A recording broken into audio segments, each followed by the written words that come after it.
Hello students, in today's lecture number 9 on moving charges and magnetism, we shall discuss next application of Biot-Savart law.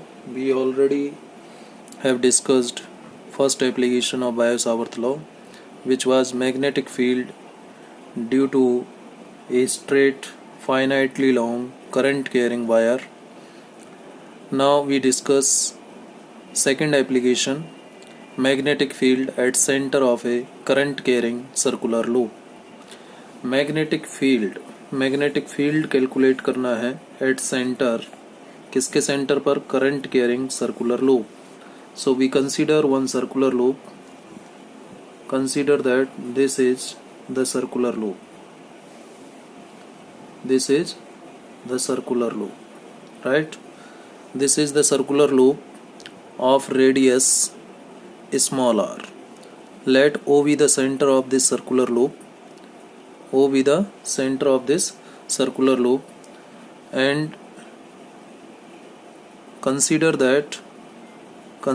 that capital I amount of current is flowing through this circular loop. So it is a current carrying circular loop. हमने यहाँ पर इसको इस तरीके से open रखा है जिससे कि इसको किसी सोर्स ऑफ एनर्जी से कनेक्ट किया जा सके to flow the electric current. ठीक है, तो this is the circular loop of radius small r. O is the center of this circular loop. This circular loop is having current capital I, so it is a current carrying circular loop. To calculate magnetic field at the center of this circular loop, we use Biot-Savart law. To calculate magnitude, before calculating this magnitude of magnetic field at the center of this circular loop, we must know the direction of the magnetic field at center O. We know as per right hand thumb rule for circular loop. मैंने आपको बताया था right hand thumb rule for straight wire and right hand thumb rule for circular loop. Straight conductor और straight wire के लिए thumb rule क्या कहता है? राइट हैंड थंब रूल कहता है कि जो राइट हैंड का थंब है वो करंट बताएगा, करंट को रिप्रेजेंट करेगा, और कर्ल ऑफ फिंगर्स करंट को मैग्नेटिक फील्ड को रिप्रेजेंट करेंगे. किसी स्ट्रेट वायर के चारों तरफ जो मैग्नेटिक फील्ड लाइंस हैं वो कॉन्सेंट्रिक सर्किल्स के रूप में होती हैं. ये डिस्कशन हमने स्ट्रेट वायर के लिए किया था, लेकिन अभी हमारे पास स्ट्रेट वायर नहीं है, अभी हमारे पास सर्कुलर लूप है. सर्कुलर लूप के लिए राइट हैंड थंब रूल उल्टा हो जाएगा. Right hand thumb rule circular loop के लिए कहता है कि जो थंब है वो मैग्नेटिक फील्ड का डायरेक्शन होगा और जो कर्ल ऑफ फिंगर्स हैं वो करंट का डायरेक्शन शो करेंगे. ठीक है, right hand thumb rule for circular loop क्या है? Right hand thumb rule for straight loop का उल्टा हो जाएगा. Right hand thumb rule for circular loop क्या कहता है कि जो कर्ल ऑफ फिंगर्स हैं वो करंट को बताएंगी, करंट की डायरेक्शन को शो करती हैं, जबकि थंब मैग्नेटिक फील्ड को रिप्रेजेंट करेगा. अब यहाँ पर देखिए, ये एक सर्कुलर लूप है जिसमें करंट क्लॉकवाइज फ्लो हो रहा है. ठीक है, तो ये तो मैंने इस पेपर पर ड्रॉ किया है. इमेजिन कीजिए यहाँ पर कोई एक सर्कुलर लूप है. मान लीजिए ये एक सर्कुलर लूप है, ये एक सर्कुलर लूप है, और इस सर्कुलर लूप में ऐसे करंट फ्लो हो रहा है, इस टाइप से करंट फ्लो हो रहा है. ठीक है, क्लॉकवाइज. जब क्लॉकवाइज करंट फ्लो होता है तो राइट हैंड थंब रूल को हम अप्लाई करें तो राइट हैंड थंब रूल देखिए, फिंगर्स इधर क्लॉकवाइज, क्योंकि करंट की डायरेक्शन को फिंगर्स बताएंगी, और थंब कहाँ जा रहा है? इनटू द पेज जा रहा है, सेंटर की तरफ जाएगा, इस डायरेक्शन में. इस डायरेक्शन में थंब होगा, इस डायरेक्शन में क्या होगा? थंब होगा. तो थंब का डायरेक्शन तो ये जो पिंक कलर की पेंसिल है ये बताएगी, नीचे की तरफ होगा, इनटू द पेज होगा थंब का डायरेक्शन. और ये जो आपको सर्कुलर शेप दिखाई दे रहा है, ठीक है, ये आपको किसका? करंट का डायरेक्शन बताएगा. अब करंट कैसे है? क्लॉकवाइज है. क्लॉकवाइज है करंट, तो देखिए हम राइट हैंड थंब रूल से ऐसे कहेंगे, थंब नीचे की तरफ होगा. ठीक है, और फिंगर्स हमें करंट का डायरेक्शन बता रही हैं. तो करंट कैसे है? क्लॉकवाइज. जब क्लॉकवाइज घुमाएंगे तो थंब का जा रहा है नीचे, यानी सेंटर ऑफ द लूप पर जो मैग्नेटिक फील्ड होगा वो इनटू द पेज होगा. कैसे होगा? इनटू द पेज होगा. तो इनटू द पेज होगा मतलब क्रॉस से रिप्रेजेंट किया जाएगा. सेंटर ऑफ द लूप पर जो मैग्नेटिक फील्ड होगा वो क्रॉस से रिप्रेजेंट किया जाएगा. ठीक है, क्लियर है? यदि इस लूप में करंट एंटी क्लॉकवाइज होता यदि एंटी क्लॉकवाइज होता तो थंब ऊपर हो जाता। देखिए कर्ल ऑफ फिंगर्स करंट को रिप्रेजेंट करेंगी सर्कुलर लूप के लिए। राइट हैंड थंब रूल को यदि हम यूज करें, राइट हैंड थंब रूल में जब करंट एंटी क्लॉकवाइज होता है तो कर्ल ऑफ फिंगर्स देखिए एंटी क्लॉकवाइज, और थंब कहाँ जा रहा है, अपवर्ड डायरेक्शन में। अपवर्ड का मतलब आउट ऑफ द पेज जाएगा, आउट ऑफ द पेज। लेकिन यहाँ पर तो क्लॉकवाइज था, तो जो थंब है डाउनवर्ड डायरेक्शन में है, यानी इनटू द पेज है। ठीक है, तो ये मैग्नेटिक फील्ड का डायरेक्शन हमने निकाल लिया। अब मैं क्या करता हूँ, हमारा ऑब्जेक्ट क्या है, our aim is to calculate the magnitude of magnetic field B at center of this current carrying circular loop. So to calculate total value of magnetic field at center of this circular loop due to this whole circular loop, पूरे circular loop के कारण इसके centre पर magnetic field निकालने के लिए हम इस पूरे सर्कुलर लूप को छोटे छोटे सेगमेंट्स में डिवाइड कर देते हैं, और उनमें से एक सेगमेंट मैंने ये ले लिया, एक हिस्सा ये ले लिया, छोटे छोटे हिस्सों में डिवाइड कर देते हैं। मान लेते हैं कि ये जो पूरा सर्कुलर लूप है, ये छोटे छोटे इस टाइप के जो हिस्से हैं, इस टाइप के जो छोटे एलिमेंट हैं, इनसे मिलकर के बना है। ऐसे बहुत सारे एलिमेंट इसमें होंगे, तो हमने कोई एक एलिमेंट ले लिया। मान लीजिए इस एलिमेंट की जो लंबाई है, लेंथ है, वो dl है। अब dl किस तरफ होगा, डेफिनेटली इस तरफ होगा। ये छोटा सा पोर्शन यदि हमने लिया है तो ये स्ट्रेट पोर्शन के जैसे दिखाई देगा। ठीक है, तो dl जिस डायरेक्शन में करंट होता है उसी डायरेक्शन में लाइन एलिमेंट का डायरेक्शन होता है, तो dl इस तरफ होगा। dl किस तरफ होगा, इस तरफ होगा। और ये जो डिस्टेंस है बेटा, ये डिस्टेंस, ये रेडियस यहाँ से यहाँ तक r था, तो ये भी r होगा। तो ये तो r का डायरेक्शन हो गया, किसका डायरेक्शन हो गया, r का। और ये dl का डायरेक्शन किस तरफ हो गया, ऊपर की तरफ हो गया। तो r और dl के बीच जो ये एंगल है, ये कितना आ गया, 90 डिग्री आ गया। r और dl के बीच का एंगल कितना आ गया, 90 डिग्री आ गया। तो पहले मैं शॉर्ट पोर्शन, ये जो मैंने शॉर्ट पोर्शन नाम दे सकते हैं आप इसको mn जो लाइन एलिमेंट मैंने कंसीडर किया है, जिसे करंट एलिमेंट भी कह सकते हैं क्योंकि इसमें करंट फ्लो हो रहा है। तो ये mn जो करंट एलिमेंट है, शॉर्ट एलिमेंट जिसका लेंथ dl है, इसके कारण इसके सेंटर पर मैग्नेटिक फील्ड लिखना चाहूँगा तो यूजिंग बायो-सावर्त लॉ क्या लिखा जा सकता है। देखिए, consider a current element of length dl, यही हमने कंसीडर किया है of the loop. Now using Biot Savart law, Biot Savart law का यूज करके the magnetic field at centre O due to this small current element is written as, small current element के कारण magnetic field चाहिए तो dv होगा, कितना होगा, dv होगा। ठीक है, इस स्मॉल एलिमेंट के कारण इस सेंटर पर यानी r डिस्टेंस पर जो मैग्नेटिक फील्ड होगा वो क्या होगा, dv is equal to mu 0 upon 4 pi I dl sine theta. Theta क्या होगा भाई, dl किस डायरेक्शन में था आपका, dl इस डायरेक्शन में है, ये dl का डायरेक्शन है, और r ऐसे है, r इस टाइप से है, तो एंगल कितना हो गया, 90 डिग्री। तो थीटा का मतलब r और dl के बीच का एंगल होता है, सो साइन 90 आ जाएगा अपॉन r स्क्वायर, ये होगा। ठीक है, देखिए ये r है और ये आपका dl का डायरेक्शन, ये ब्लू कलर का जो पेन है ये dl का डायरेक्शन रिप्रेजेंट कर रहा है, और ये पिंक कलर की जो पेंसिल है ये आपको r का डायरेक्शन शो कर रही है। तो ये जो एंगल आया ये कितना आया, 90 डिग्री आया। तो r और dl के बीच का एंगल 90 डिग्री है, इसलिए थीटा को हमने क्या लिख दिया, 90 डिग्री लिख दिया। ठीक है, साइन 90 का वैल्यू होता है 1, तो यहाँ से dv का वैल्यू, और dv would be equal to mu 0 upon 4 pi I dl upon r square. Simply ये आ जाएगा क्योंकि साइन 90 तो 1 हो जाएगा। अब ये तो इस स्मॉल करंट एलिमेंट mn के कारण इस सेंटर पर मैग्नेटिक फील्ड आ गया। ठीक है, ये तो स्मॉल करंट एलिमेंट के कारण आया, लेकिन टोटल मैग्नेटिक फील्ड क्या होगा, but total magnetic field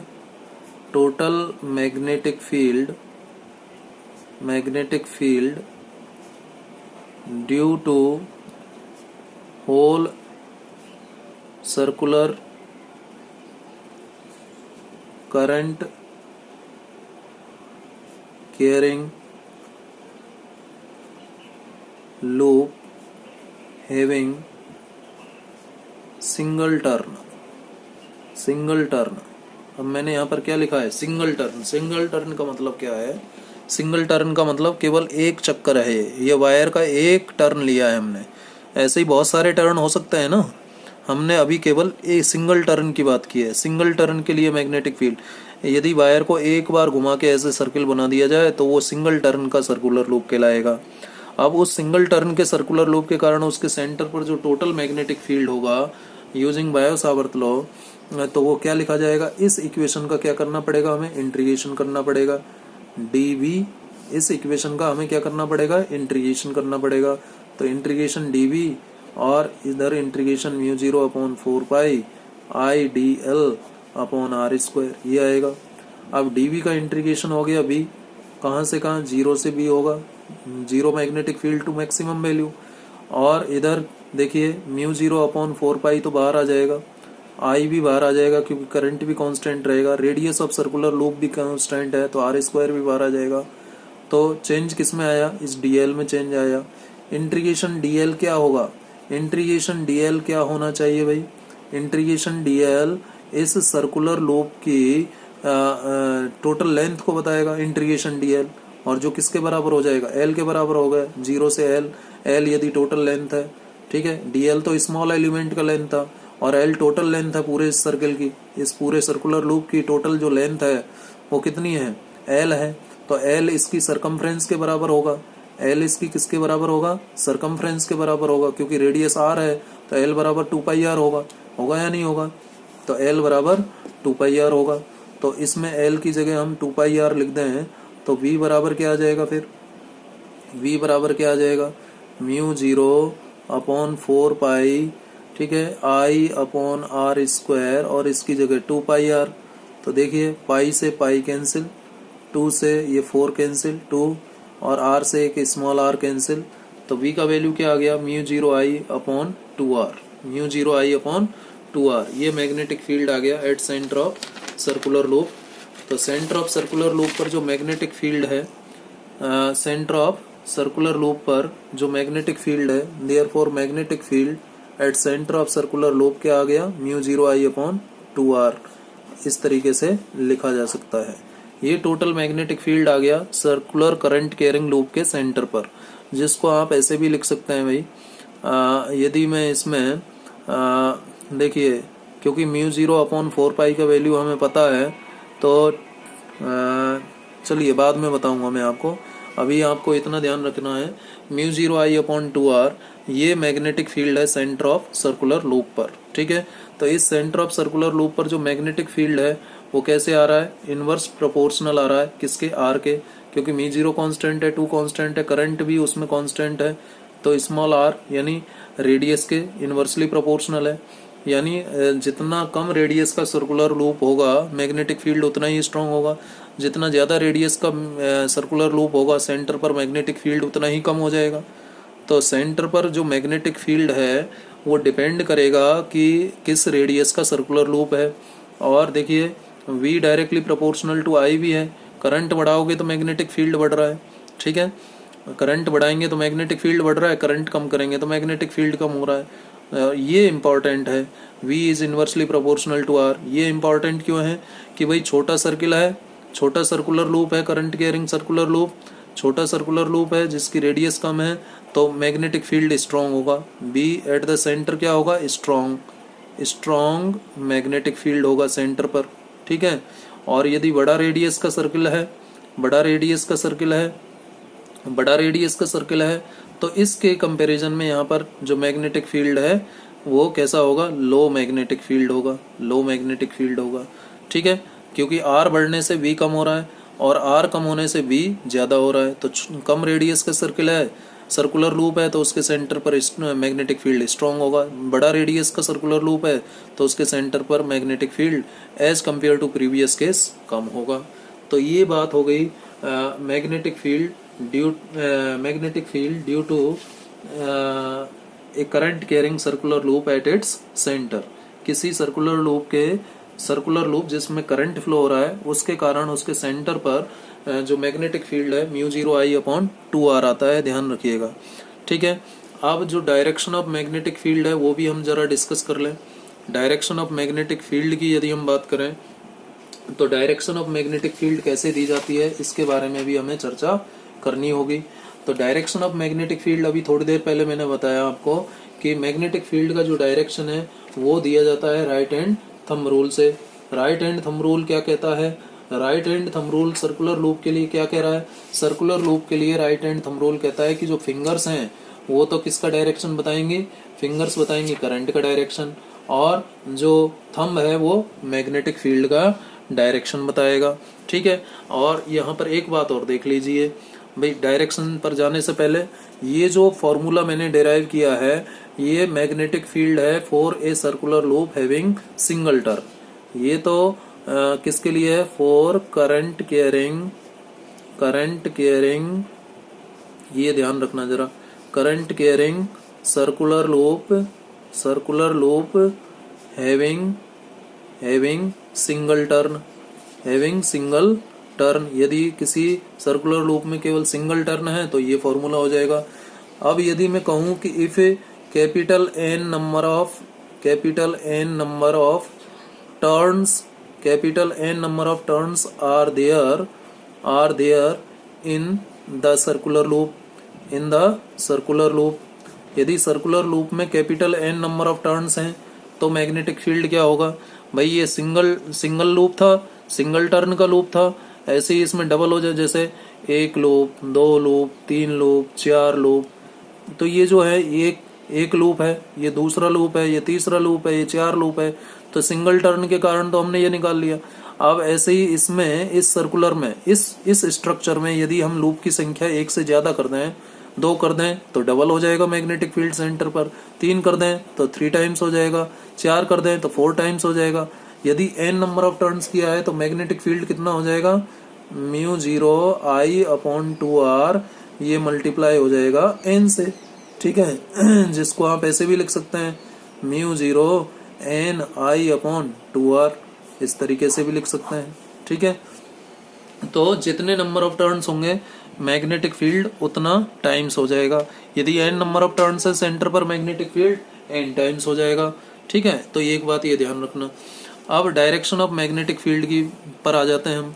direction of magnetic field यदि हम निकालना चाहते हैं, किसके केस में? करंट केयरिंग सर्कुलर लूप के केस में मैग्नेटिक फील्ड का डायरेक्शन क्या होगा और किसका यूज करके निकालना है? राइट हैंड थंब रूल का। तो राइट हैंड थंब रूल क्या कहता है कि जो थंब है, थंब तो बताएगा आपको मैग्नेटिक फील्ड को। किसको बताएगा? मैग्नेटिक फील्ड को। और कर्ल ऑफ फिंगर्स किसको बताएंगे? कर्ल ऑफ फिंगर्स आपको बताएंगे करंट की डायरेक्शन को। ठीक है, करंट की डायरेक्शन को। तो देखिए जरा, ये जैसे लूप है एक, ये लूप है, इसमें करंट मान लीजिए क्लॉकवाइज फ्लो हो रहा है, ये करंट का डायरेक्शन है। किसका डायरेक्शन है? करंट का डायरेक्शन, क्लॉकवाइज फ्लो हो रहा है। तो जो मैग्नेटिक फील्ड होगा इसके सेंटर पर, मैग्नेटिक फील्ड कैसे होगा? अभी मैंने बताया, यदि क्लॉकवाइज है तो मैग्नेटिक फील्ड सेंटर पर इनटू द पेज होगा, यानी सेंटर पर मैग्नेटिक फील्ड ऐसे हो जाएगा। और यदि सर्कुलर लूप में करंट जो है एंटी क्लॉकवाइज करंट है तो थंब कहाँ जा रहा है? ऊपर जा रहा है। तो ऊपर जा रहा है मतलब डॉट से रिप्रेजेंट होगा। ठीक है, क्लॉकवाइज है तो सेंटर पर magnetic field into the page होगा, और एंटी क्लॉकवाइज है करंट तो सर्कल पर मैग्नेटिक फील्ड, सेंटर पर magnetic field out of the page होगा। ये मैग्नेटिक फील्ड का डायरेक्शन हो गया। ठीक है, अब यदि मुझे मैग्नेटिक फील्ड लाइन ड्रॉ करने के लिए बोल दिया जाए, मान लीजिए ये एक सर्कुलर लूप दे रखा है, ठीक है, जिसमें करंट कैसे है? इस टाइप से है, क्लॉकवाइज है। कह रहा है कि इसके लिए मैग्नेटिक फील्ड लाइंस ड्रॉ कीजिए, कैसी होंगी? तो मैग्नेटिक फील्ड लाइंस हमने 10th क्लास में भी ड्रॉ करना सीखा था सर्कुलर लूप के लिए। मैंने अभी बताया कि जो कर्ल ऑफ फिंगर्स हैं वो करंट को दिखा रही है, तो थंब कहाँ जा रहा है? नीचे की तरफ जा रहा है, यानी मैग्नेटिक फील्ड लाइंस कुछ इस तरीके से आएंगी, इस तरीके से मैग्नेटिक फील्ड लाइंस आएंगी, इस तरीके से। अब देखिए ये नीचे की तरफ है तो नीचे की तरफ मैग्नेटिक फील्ड लाइंस का डायरेक्शन होगा। मैग्नेटिक फील्ड लाइंस किस तरफ डायरेक्टेड होंगी? नीचे की तरफ डायरेक्टेड होंगी। अब ये जो मैंने ये मैग्नेटिक फील्ड लाइन है, ये यहाँ से यहाँ तक बनाई है बस। इसका मतलब ये एक स्ट्रेट मैग्नेटिक फील्ड लाइन नहीं है, ये भी एक पूरा क्लोज लूप बनाती है, लेकिन उसको ड्रॉ करना फिजिबल नहीं है इसलिए ड्रॉ नहीं किया है। Each and every magnetic field line will form a close loop. सभी magnetic field line close loop बनाती हैं। ऐसा नहीं है कि यहाँ से स्टार्ट हुई और यहाँ खत्म हो गई, ऐसा नहीं होता है। सभी मैग्नेटिक फील्ड लाइंस इस टाइप का क्लोज लूप बनाती हैं, लेकिन इसका जो लूप होगा वो ज्यादा रेडियस का होगा, उसको ड्रॉ करना फिजिबल नहीं होगा, इसलिए हमने ऐसा छोड़ दिया है। अब यदि मैग्नेटिक फील्ड लाइंस में ड्रॉ करूं एक सर्कुलर करंट कैरिंग लूप के लिए जिसमें करंट का डायरेक्शन मान लीजिए एंटी क्लॉकवाइज है, तो जब एंटी क्लॉकवाइज जाता है तो देखिए थंब कहाँ गया, ऊपर, तो मैग्नेटिक फील्ड लाइंस कैसे डायरेक्टेड होंगी, ऊपर की तरफ। ये लीजिए, ये मैग्नेटिक फील्ड लाइंस का डायरेक्शन हो गया, इस टाइप से ड्रॉ कर सकते हैं। ठीक है, ये मैग्नेटिक फील्ड लाइंस का डायरेक्शन हो गया, ऊपर की तरफ डायरेक्टेड हो गया। ठीक है, ये मैग्नेटिक फील्ड लाइंस का डायरेक्शन हो गया। तो इस तरीके से हम मैग्नेटिक फील्ड लाइंस का डायरेक्शन बता सकते हैं जब हमें करंट पता हो, किसमें, सर्कुलर लूप में। यदि सर्कुलर लूप में करंट क्लॉकवाइज है तो मैग्नेटिक फील्ड लाइंस इस तरीके से आएंगी, नीचे की तरफ आएंगी, और यदि एंटी क्लॉकवाइज है तो ऊपर की तरफ जाएंगे। तो इस तरीके से हम मैग्नेटिक फील्ड लाइंस ड्रॉ कर सकते हैं और डायरेक्शन ऑफ मैग्नेटिक फील्ड भी पता कर सकते हैं। क्लॉकवाइज है तो सेंटर पर magnetic field into the page होगा, रटने की जरूरत नहीं है, आप राइट हैंड थंब रूल को याद रखिए। भाई सर्कुलर लूप के लिए थंब क्या बताता है, मैग्नेटिक फील्ड को, और कर्ल ऑफ फिंगर किसको बताती है, करंट को। तो जब करंट जो है क्लॉकवाइज है तो थंब कहाँ जा रहा है, इनटू द पेज जा रहा है, तो इनटू द पेज आ गया। जब करंट एंटी क्लॉकवाइज है तो थंब ऊपर की तरफ आता है, तो देखिए आउट ऑफ द पेज आ गया। तो इस तरीके से हम डायरेक्शन की बात कर सकते हैं। ठीक है, तो ये तो बात हो गई magnetic field due to a circular current carrying loop. Circular current carrying loop के कारण मैग्नेटिक फील्ड हमने निकाल लिया। ठीक है, तो ध्यान रखिएगा, बड़ा सिंपल सा डेरिवेशन है। ये सर्कुलर करंट कैरिंग लूप था जिसका सेंटर O था, इसमें करंट I फ्लो हो रहा था। तो इसके सेंटर पर टोटल मैग्नेटिक फील्ड निकालने के लिए हम इस पूरे सर्कुलर लूप को एक छोटे छोटे एलिमेंट से मिलकर के बना हुआ मान सकते हैं। तो हमने एक एलिमेंट लिया जिसका लेंथ dl है। इस dl लेंथ के एलिमेंट जिसमें करंट I फ्लो हो रहा है, जिसे हम करंट एलिमेंट भी कह सकते हैं, इस करंट एलिमेंट Mn के कारण इसके सेंटर पर मैग्नेटिक फील्ड बायो-सावर्त लॉ का यूज करते हुए हमने इतना लिख दिया। क्योंकि थीटा का वैल्यू 90 होगा, क्योंकि dl तो करंट की डायरेक्शन में होगा, यूँ होगा, और r इस तरीके से है, तो दोनों के बीच r और dl के बीच एंगल 90 है, तो ये आ गया।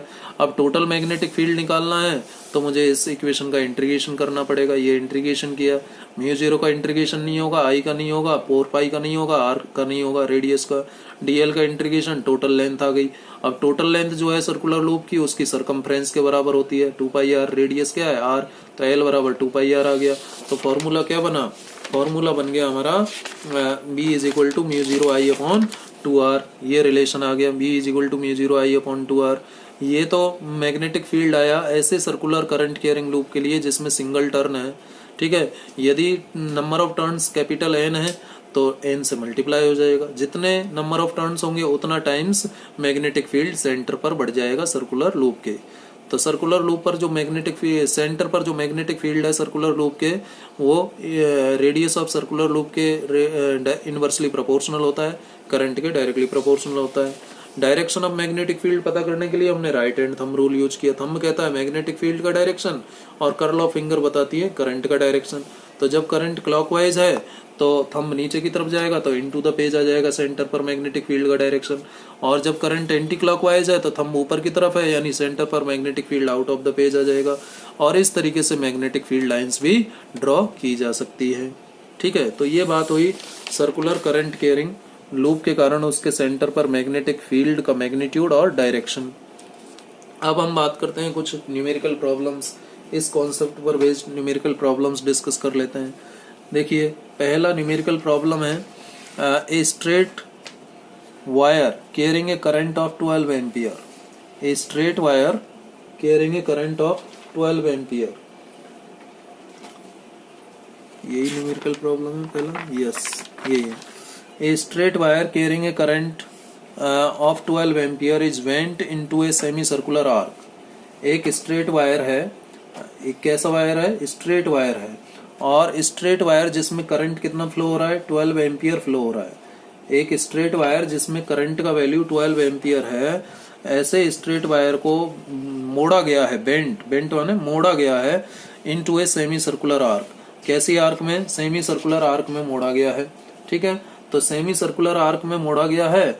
ये देखिए सेमी सर्कुलर आर्क में स्ट्रेट वायर है आपका और करंट है 12 एम्पियर। ये स्ट्रेट वायर था, ऐसा एक स्ट्रेट वायर था जिसमें करंट 12 एम्पियर था। इस स्ट्रेट वायर को ऐसे सेमी सर्कुलर आर्क में मोड़ दिया गया है। ठीक है, बेंड कर दिया गया है, और इसकी रेडियस ये कह रहा है, इसकी रेडियस कितनी है, 2 सेंटीमीटर, ये r is equal to 2 centimetre है, ठीक है, रेडियस। अब consider the magnetic field V at the centre of the arc. ये जो इस आर्क का जो सेंटर होगा डेफिनेटली ये होगा, क्योंकि यहाँ से यदि हम देखें तो ये इस तरीके से सर्किल आएगा, ये सेमी सर्किल है, तो इसका सेंटर तो ये होगा। इस सेंटर पर मैग्नेटिक फील्ड कह रहा है कि V है, ठीक है। What is the magnetic field due to the straight segment. अब कह रहा है कि इस स्ट्रेट सेगमेंट और इस स्ट्रेट सेगमेंट के कारण मैग्नेटिक फील्ड क्या होगा। अब मैं मान लेता हूँ कि ये पॉइंट M है, ये पॉइंट N है, ठीक है, ये पॉइंट P है और ये पॉइंट Q है, ठीक है ना। तो दो स्ट्रेट सेगमेंट इसमें हैं, एक तो MN है और एक PQ है। तो इन स्ट्रेट सेगमेंट के कारण मैग्नेटिक फील्ड क्या होगा। तो फर्स्ट पार्ट की यदि मैं बात करूं, स्ट्रेट सेगमेंट के कारण जो मैग्नेटिक फील्ड होगा, स्ट्रेट सेगमेंट के कारण जो मैग्नेटिक फील्ड होगा, भाई एक स्ट्रेट सेगमेंट तो ये हो गया आपका MN, ठीक है, और दूसरा स्ट्रेट सेगमेंट हो गया PQ, ठीक है, ये स्ट्रेट, और ये था सेमी सर्कुलर पोर्शन, ये क्या था, सेमी सर्कुलर पोर्शन, ठीक है। तो स्ट्रेट सेगमेंट यानी MN के कारण और PQ के कारण इस सेंटर पर जो मैग्नेटिक फील्ड है वो क्या होगा, ये पता करना है। अब देखिए पहले तो ये देख लेते हैं कि सेंटर पर जो मैग्नेटिक फील्ड है वो इसके कारण क्या होगा। भाई इसकी यदि हम बात करें MN सेगमेंट की, तो इसके कारण जो पॉइंट B का जो डिस्टेंस है, B का इस MN सेगमेंट से डिस्टेंस ये इस तरीके से लिया जाएगा, इस डायरेक्शन में होगा, इस डायरेक्शन में होगा, ठीक है ना। और इसका जो लेंथ होगा, MN सेगमेंट का जो लेंथ है वो भी इसी डायरेक्शन में है, MN, M से N, लेंथ भी इसी डायरेक्शन में है और R भी इसी डायरेक्शन में है।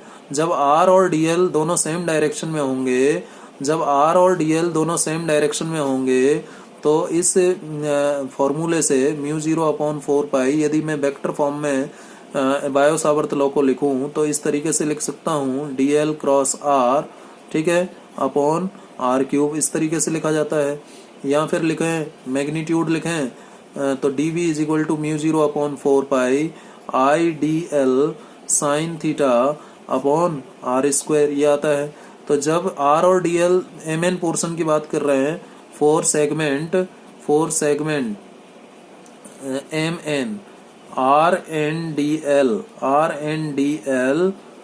both are in same direction, जब दोनों सेम डायरेक्शन में हैं, देयरफॉर क्या हो जाएगा, थीटा 0 हो जाएगा, R और DL के बीच का एंगल 0 हो जाएगा। तो जब 0 हो जाएगा थीटा का वैल्यू, तो dV क्या आ जाएगा बेटा, 0 आ जाएगा, क्योंकि साइन 0 होते ही dV 0 आ जाएगा। तो MN के कारण कोई मैग्नेटिक फील्ड यहाँ पर नहीं होगा। अब मैं PQ सेगमेंट की बात कर लेता हूँ, ठीक है, फोर सेगमेंट PQ सेगमेंट के कारण, अब PQ का जो लेंथ है वो तो इस तरफ है DL, ठीक है, और R ये हो जाएगा। तो यहाँ भी R और DL जो है सेम डायरेक्शन में है। भाई इस PQ के कारण पॉइंट B पर मैग्नेटिक फील्ड चाहिए मुझे, तो PQ का जो लेंथ है वो ऐसे है, हॉरिजॉन्टल इस डायरेक्शन में है, और BP जो रेडियस है वो भी हॉरिजॉन्टल है, ठीक है। तो यहाँ भी PQ सेगमेंट के लिए भी R and DL both are in same direction, या फिर कहें पैरेलल है, ठीक है, both are in same direction और पैरेलल। तो थीटा यहाँ भी 0 हो जाएगा, और जब थीटा यहाँ 0 हो जाएगा तो मैग्नेटिक फील्ड यहाँ भी 0 आएगा। इसका मतलब जो ये स्ट्रेट सेगमेंट है वायर के MN और PQ, ये मैग्नेटिक फील्ड में कंट्रीब्यूट नहीं करते हैं। यानी इस सेमी सर्कुलर आर्क के सेंटर पर जो मैग्नेटिक फील्ड है वो इस स्ट्रेट पोर्शन और इस स्ट्रेट पोर्शन के कारण 0 है। तो स्ट्रेट पोर्शन जो MN और PQ है, इनके कारण यहाँ पर मैग्नेटिक फील्ड 0 आ रहा है, ठीक है। तो पहला आंसर हो गया, what is the magnetic field due to the straight segment, 0। दूसरा क्या है, in what way the contribution to V from the semi circle differs from that of a circular loop and in what way does it resemble. मतलब क्या है कि semi circular के कारण, इस सेमी सर्किल के कारण इसके सेंटर पर मैग्नेटिक फील्ड, और यदि ये पूरा सर्किल होता उसके कारण इसके सेंटर पर सर्कुलर मैग्नेटिक फील्ड किस तरीके से अलग हैं और ये क्या बताते हैं, ठीक है, किस तरीके से अलग हैं और ये क्या बताते हैं। तो इस पार्ट बी की बात कर लेते हैं। पार्ट बी की मैं बात करूं, पार्ट बी में क्या है, for all segments of the semi circular arc. देखिए ये सेमी सर्कुलर आर्क था मेरा, ये वाला पोर्शन सेमी सर्कुलर आर्क है और ये सेंटर है, ठीक है। ये पॉइंट मैंने नाम दिया था एन और इसको नाम दिया था पी। ये सेमी सर्कुलर आर्क है जिसका रेडियस है ये आर, ठीक है। रेडियस कितना है, आर है।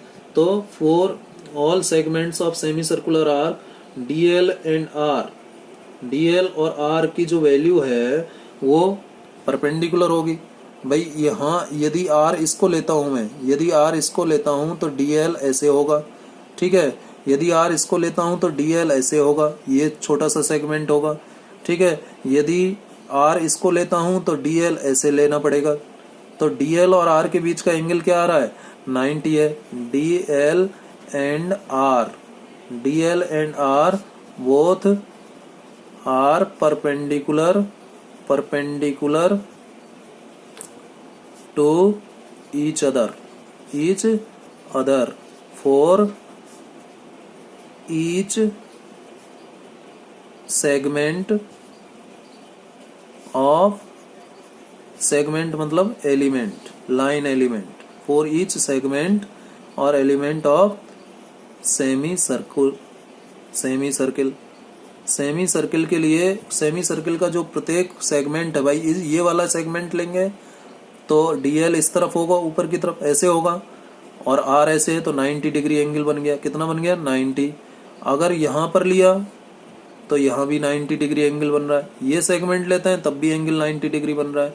तो मैग्नेटिक फील्ड जो होगा μ0/4 पाई IDL साइन 90 होगा, अपॉन आर स्क्वायर होगा, ठीक है, अपॉन आर स्क्वायर होगा।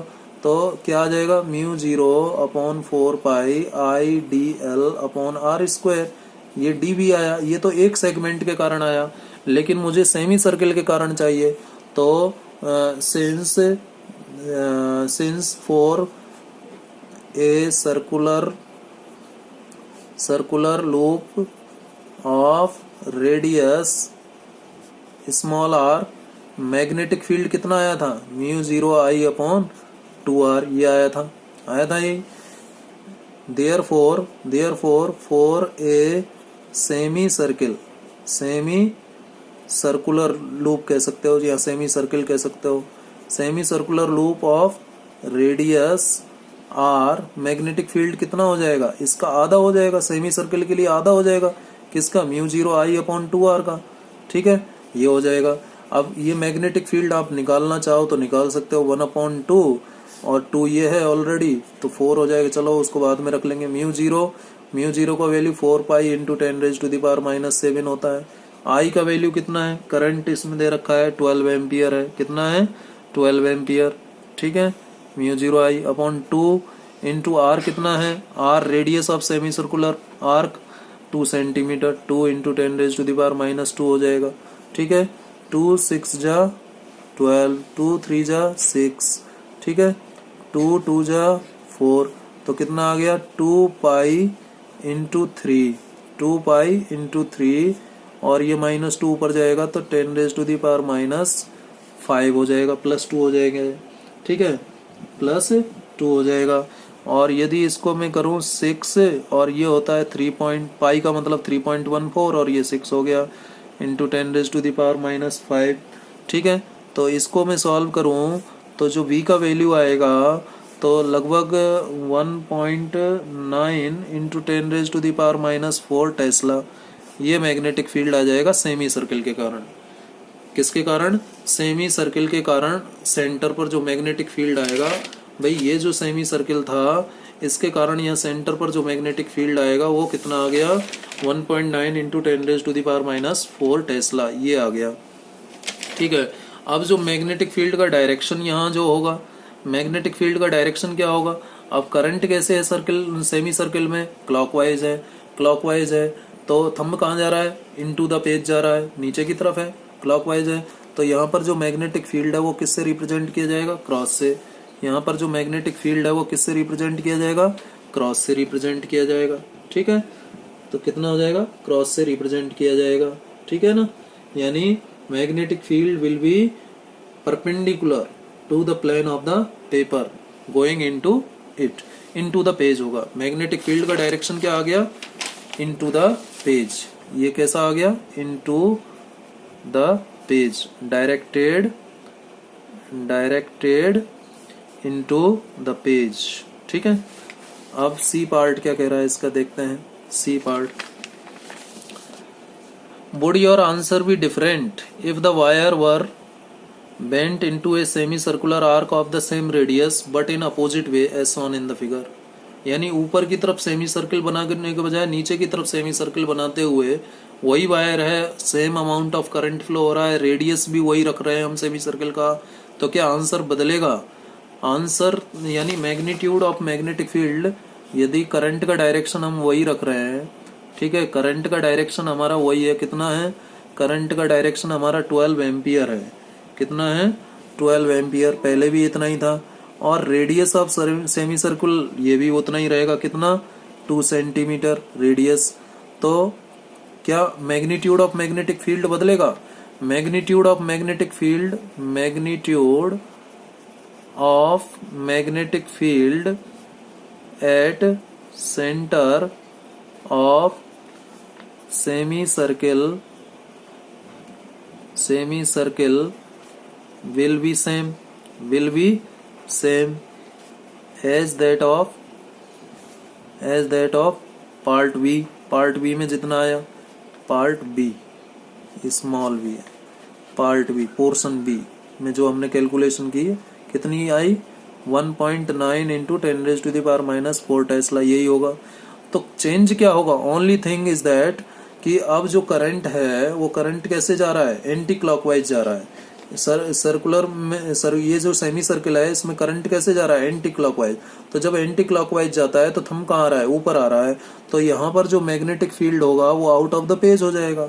मैग्नेटिक फील्ड क्या हो जाएगा, out of the page. Only thing is that magnetic field will be out of page at center of semicircle। पहले क्या था, into the page था, अब क्या हो जाएगा, आउट ऑफ द पेज। केवल मैग्नेटिक फील्ड के डायरेक्शन में चेंज आएगा, मैग्नीट्यूड में कोई चेंज नहीं आएगा। समझ में आ गई बात? चलिए नेक्स्ट न्यूमेरिकल प्रॉब्लम की तरफ बढ़ते हैं। नेक्स्ट क्वेश्चन क्या है, एग्जाम्पल है ये भी एनसीईआरटी का ही है। Consider a tightly bound 100 turns coil. A tightly bound 100 turns coil, कितने टर्न्स हैं, 100 turns coil of radius 10 centimetre. Radius कितना दे रखा है, 10 सेंटीमीटर। यानी number of turns given that, क्या गिवन है, given that number of turns यानी कैपिटल एन गिवन है आपको, कितना है, 100। Number of turns capital N कितना है, 100। ठीक है, and radius of coil, circular coil जो है उसका रेडियस यानी स्मॉल आर कितना है, 10 सेंटीमीटर, जिसको और क्या लिखा जा सकता है, 10 इंटू 10⁻⁻² मीटर, या फिर इसको लिखें 0.1 मीटर। ठीक है, ये आ जाएगा। क्लियर, सेंटीमीटर में तो 10 सेंटीमीटर और मीटर में ये हो जाएगा। चलिए रेडियस दे रखा है। Carrying a current of 1 ampere, current in coil ये भी दे रखा है, आई कितना, 1 एम्पियर ये दे रखा है। What is the magnitude of magnetic field at the centre of the coil. तो magnitude of the magnetic field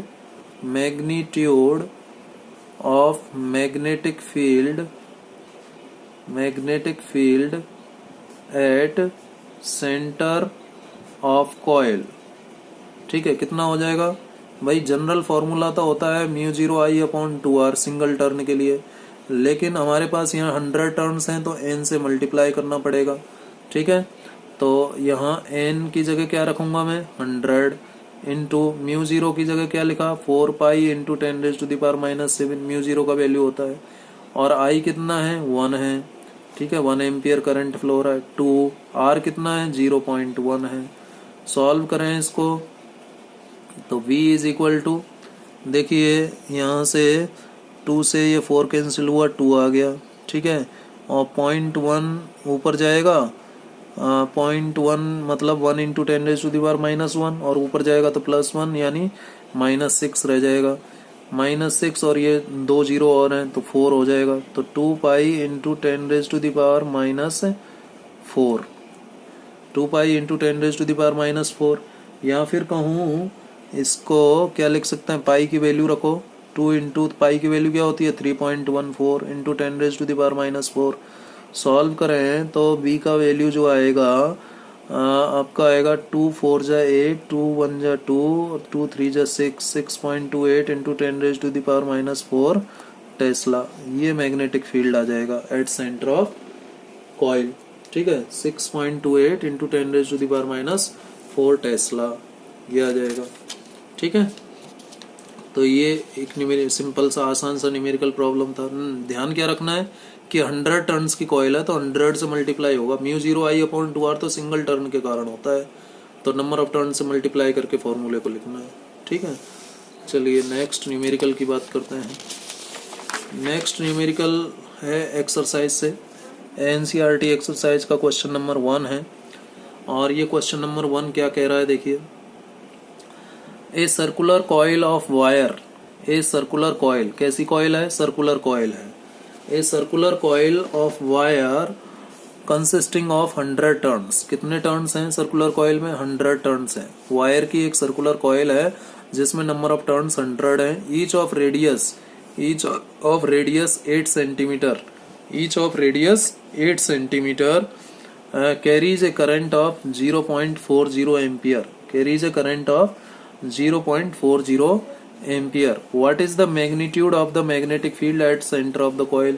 तो बड़ा आसान सा है भाई। इसमें जो क्या क्या गिवन है, नंबर ऑफ टर्न्स गिवन है कितने 100, ठीक है, रेडियस कितना गिवन है, एक टर्न का रेडियस हम देखेंगे, एक ईच ऑफ रेडियस, एक टर्न का रेडियस 8 सेंटीमीटर, 8 सेंटीमीटर ऐसे लिखो, या 8 इंटू 10⁻⁻2 मीटर ऐसे लिखो, आर का वैल्यू, ठीक है। और क्या दे रखा है, करंट दे रखा है कितना 0.40 एम्पियर, 0.40 एम्पियर। तो सेंटर पर मैग्नेटिक फील्ड कितना होगा, n से मल्टीप्लाई करना पड़ेगा। सिंगल टर्न के कारण कितना होता है म्यू 0 I/2R, और n से मल्टीप्लाई करके लिखना पड़ेगा। तो v बराबर n की वैल्यू कितनी 100 इंटू म्यू 0 की value 4 pi into 10⁻⁻7 into I की वैल्यू कितनी 0.40 अपॉन 2 इंटू R क्या है, सेंटीमीटर में नहीं रखना है, मीटर में रखना, 8 इंटू 10⁻⁻2। अब इसको सॉल्व कर लें तो v बराबर क्या आ जाएगा, देखिए जरा, ये देखिए, इसको आप लिख लीजिए पहले। 4 पाई को पहले लिखा, ये 2 जीरो हैं, प्लस का 10⁻² बन जाएगा, और ये -7 है तो 10⁻⁻5, और ये 40 इंटू 10⁻⁻2 लिखा जाएगा 0.40 को, और नीचे 16 इंटू 10⁻⁻2, ये कैंसिल हो गया, ठीक है। और 8 से ये कैंसिल हो रहा है, 8 2 जा 16 और 8 5 जा 40, और 2 से ये कैंसिल हो रहा है, 2 2 जा 4। तो v क्या आ गया, v बराबर आ गया 2 पाई इंटू 5 यानी 10 पाई, 2 पाई इंटू 5 10 पाई इंटू 10⁻⁻5, और ये लिखूंगा 10 इंटू 3.14 पाई का वैल्यू इंटू 10⁻⁻5, तो ये लिखा जाएगा कितना आ जाएगा 3.14 आया, 3.14 इंटू 10⁻⁻4 लिख दूंगा इसको, ठीक है। क्या आ गया टेस्ला। ये मैग्नेटिक फील्ड आया eight centre of circular coil, ठीक है, जिसमें कितने नंबर ऑफ टर्न्स है 100। सिंपल सा क्वेश्चन है, ठीक है। चलिए नेक्स्ट क्वेश्चन है question number 4.6। Question number 4.6 what is there in this question, देखिए, ए 3 सेंटीमीटर 4.6, ये भी NCERT एक्सरसाइज से लिया है मैंने। ए 3 सेंटीमीटर वायर, कितने सेंटीमीटर का वायर है? 3 सेंटीमीटर का, carrying a current of 10 ampere, जिसमें कितना करंट फ्लो हो रहा है? 10 ampere, is placed inside a solenoid. अब यहाँ क्वेश्चन आता है जी ये सोलेनॉइड क्या होता है? बेटे कुछ नहीं, पहले तो ये देखिए कितने सेंटीमीटर का वायर है? 3 सेंटीमीटर का वायर है, ये 3 सेंटीमीटर का एक वायर है, ठीक है। कितना करंट फ्लो हो रहा है? 10 एम्पियर। इसको रखा गया है किसके अंदर? सोलेनॉइड के अंदर। तो सोलेनॉइड भी एक वायर का ही होता है, जिसको इस तरीके से ऐसे नंबर ऑफ टर्न्स हम बना दें, इस तरीके से यदि किसी स्ट्रेट वायर को ऐसे कर दें तो ये क्या कहलाता है? सोलेनॉइड कहलाता है। क्या कहलाता है ये?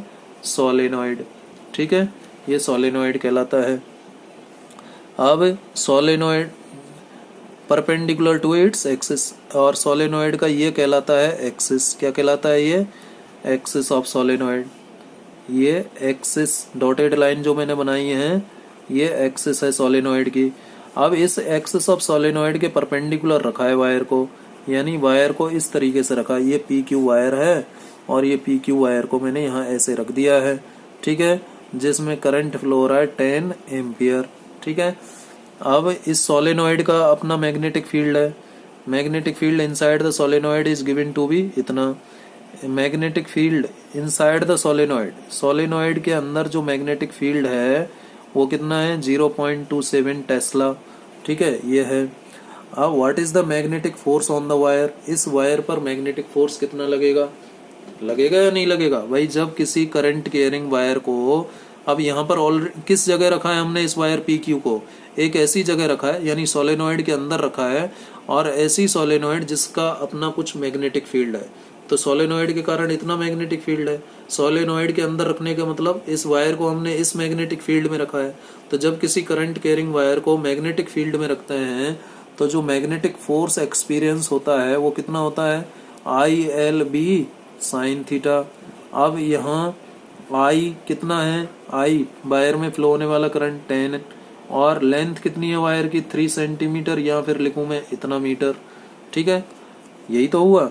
और मैग्नेटिक फील्ड किस में रखा? 0.27, ठीक है, इनटू साइन थीटा क्या आ जाएगा? 90, क्योंकि वायर ऐसे रखा है, मैग्नेटिक फील्ड ऐसे है। जो सोलेनॉइड का मैग्नेटिक फील्ड है वो हॉरिजॉन्टल होता है ऐसे, ठीक है, और वायर ऐसे रखा है, तो 90 डिग्री एंगल बन गया। कितना बन गया? 90 डिग्री, क्योंकि यदि ये साउथ पोलैरिटी है, ये नॉर्थ पोलैरिटी है, तो मैग्नेटिक फील्ड लाइंस ऐसे जाती है, ऐसे जाती है मैग्नेटिक फील्ड लाइंस। तो ये मैग्नेटिक फील्ड लाइन, यानी मैग्नेटिक फील्ड ऐसे है, ठीक है, हॉरिजॉन्टल है, और ये वायर है, तो एंगल कितना हो गया? 90 डिग्री हो गया, तो साइन 90 ले लिया। अब इसको सॉल्व करें तो ये 10 है, ये -2 है, और साइन 90 तो 1 हो गया, तो ये -1 हो जाएगा इस 10 से, और इसको 0.81 3 इंटू 0.27 इतना आ गया, इंटू 10⁻⁻1 आया, ये आ गया, सिंपली इतना आ गया, ठीक है। अब इसके बाद में जो मैग्नेटिक फोर्स हमारा यहाँ पर आएगा वो कितना आ जाएगा? इसको ऐसे भी तो लिख सकते हैं, यदि इस पॉइंट को मैं यहाँ लगा दूँ 8.1 तो -2 आ जाएगा, ये -2, 8.1 इंटू 10⁻⁻2 न्यूटन फोर्स है, इसलिए ये मैग्नेटिक फोर्स एक्सपीरियंस होगा। ये क्या होगा? मैग्नेटिक फोर्स एक्सपीरियंस होगा, ठीक है। अब ये मैग्नेटिक फोर्स किस तरफ एक्सपीरियंस होगा ये पता करना है, तो Fleming left hand rule apply करो। इसमें देखिए मैग्नेटिक फील्ड, तो यदि मैग्नेटिक फोर्स का डायरेक्शन मुझे पता करना है तो सोलेनॉइड के अंदर मैग्नेटिक फील्ड कैसे है? सोलेनॉइड के अंदर मैग्नेटिक फील्ड लाइन ऐसे जा रही है, ये मैग्नेटिक फील्ड का डायरेक्शन है, ठीक है, और करंट कैसे है? ऐसे है, ये करंट का डायरेक्शन है।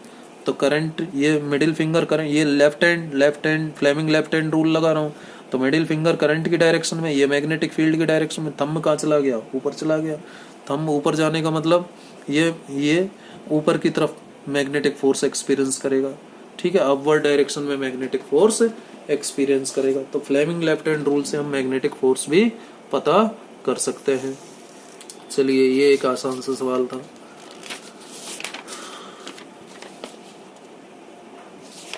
तो ये 4.6 हो गया। चलिए एक क्वेश्चन और कर लेते हैं। ये एक क्वेश्चन है, ये है क्वेश्चन नंबर 4.11 इन ए चैम्बर, एक चैम्बर है, ठीक है, चैम्बर मतलब रूम जैसा, रूम है, ए यूनिफॉर्म, एक चैम्बर में यानी रूम में a uniform magnetic field of 6.5 Gauss is maintain. मान लीजिए ये कोई एक चैम्बर है, ठीक है, ये चैम्बर है और इसमें मैग्नेटिक फील्ड, इतना मैग्नेटिक फील्ड मेंटेन किया हुआ है 6.5 गॉस।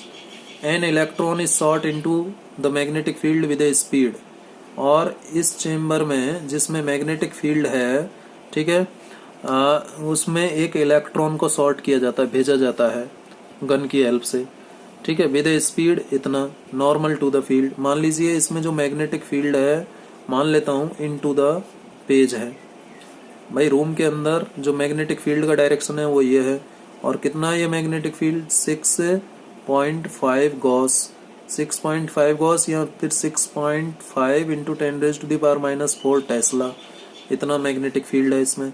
और इसमें इलेक्ट्रॉन को, भाई मैग्नेटिक फील्ड तो इनटू द पेज हो गया, और इलेक्ट्रॉन को ऐसे भेजा जाता है, इलेक्ट्रॉन गन से ऐसे परपेंडिकुलर, तो इलेक्ट्रॉन इधर से आ रहा है, ठीक है, इलेक्ट्रॉन, तो इलेक्ट्रॉन, ये इलेक्ट्रॉन की वेलोसिटी का डायरेक्शन हो गया, ठीक है, इलेक्ट्रॉन को भेजा जाता है कैसे, electron is shot into the field with A speed, किस स्पीड से भेजा जाता है, v का जो वैल्यू है 4.8 इंटू 10⁻⁶ मीटर पर सेकेंड, इस स्पीड से इलेक्ट्रॉन को इसमें भेजा जाता है नॉर्मल टू द फील्ड, यानी इलेक्ट्रॉन के मूवमेंट का डायरेक्शन और मैग्नेटिक फील्ड का डायरेक्शन दोनों के बीच 90 डिग्री एंगल है। Explain why the path of electron is a circle.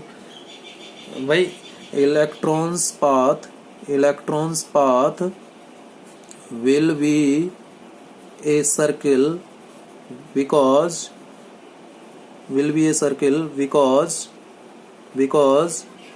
it is entering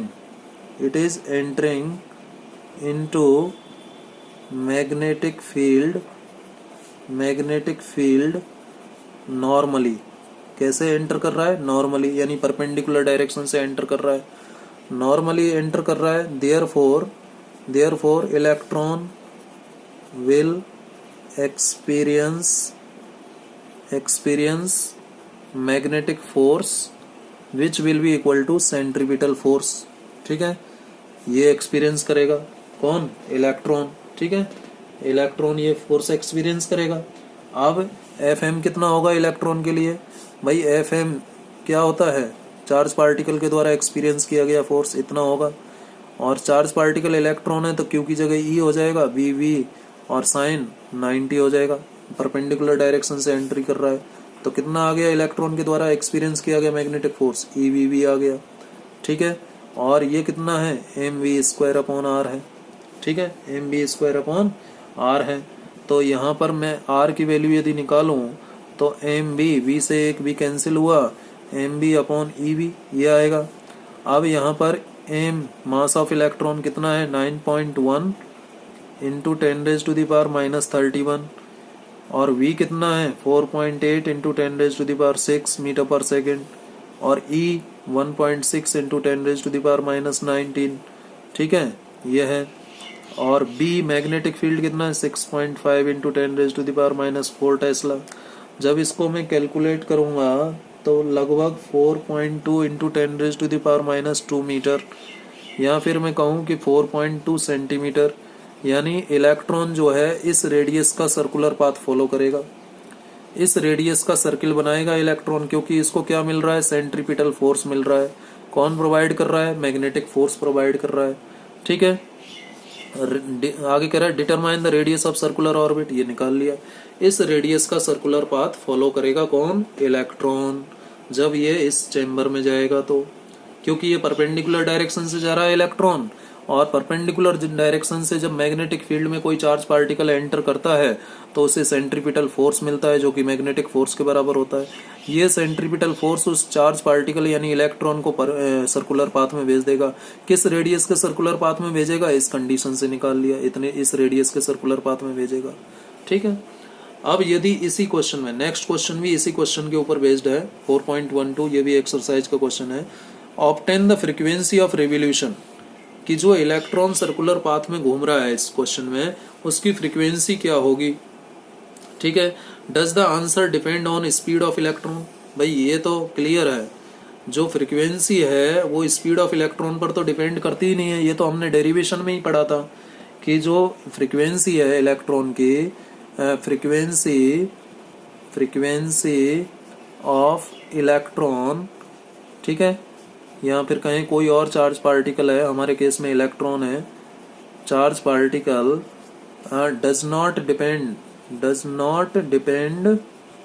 depend on radius of circular path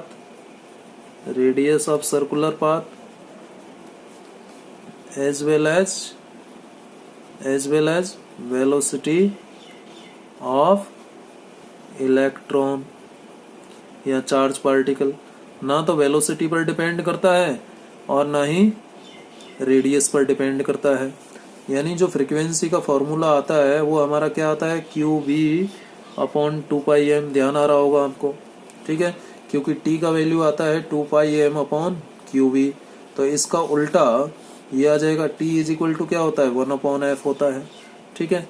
तो ये आ गया। अब Q की जगह क्या लिखेंगे, E लिखेंगे, क्योंकि हम इलेक्ट्रॉन की बात कर रहे हैं, मैग्नीट्यूड ले रहे हैं, इसलिए -E नहीं लिखा है, सिंपली E लिख दिया है 2πm। तो E कितना है, 1.6 × 10⁻⁹ B कितना है, 6.5 × 10⁻⁻⁴। ये सब गिवन है। और 2π का वैल्यू कितना, 3.14। मास ऑफ इलेक्ट्रॉन ये भी गिवन है, 9.1 × 10⁻31।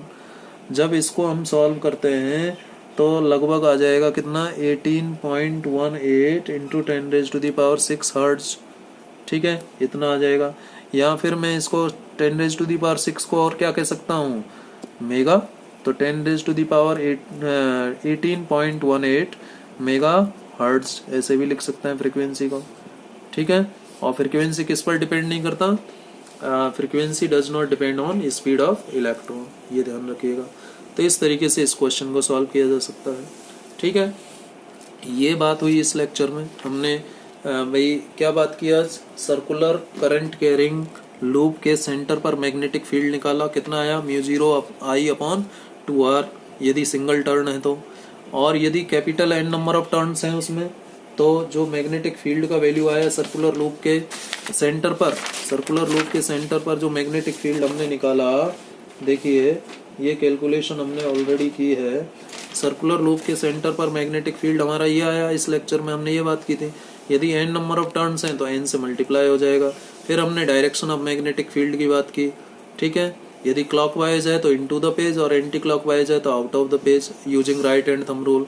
Right hand thumb rule circular loop के लिए क्या कहता है कि थंब मैग्नेटिक फील्ड को बताता है और कर्ल ऑफ फिंगर करंट को बताती है। ध्यान रखना, ये सर्कुलर लूप के लिए है, right hand thumb rule for circular loop, क्योंकि स्ट्रेट कंडक्टर के लिए तो इसका उल्टा होता है, ठीक है। तो मैग्नेटिक फील्ड का डायरेक्शन भी हमने यहाँ पर रिप्रेजेंट कर लिया। फिर हमने कुछ न्यूमेरिकल प्रॉब्लम्स डिस्कस की।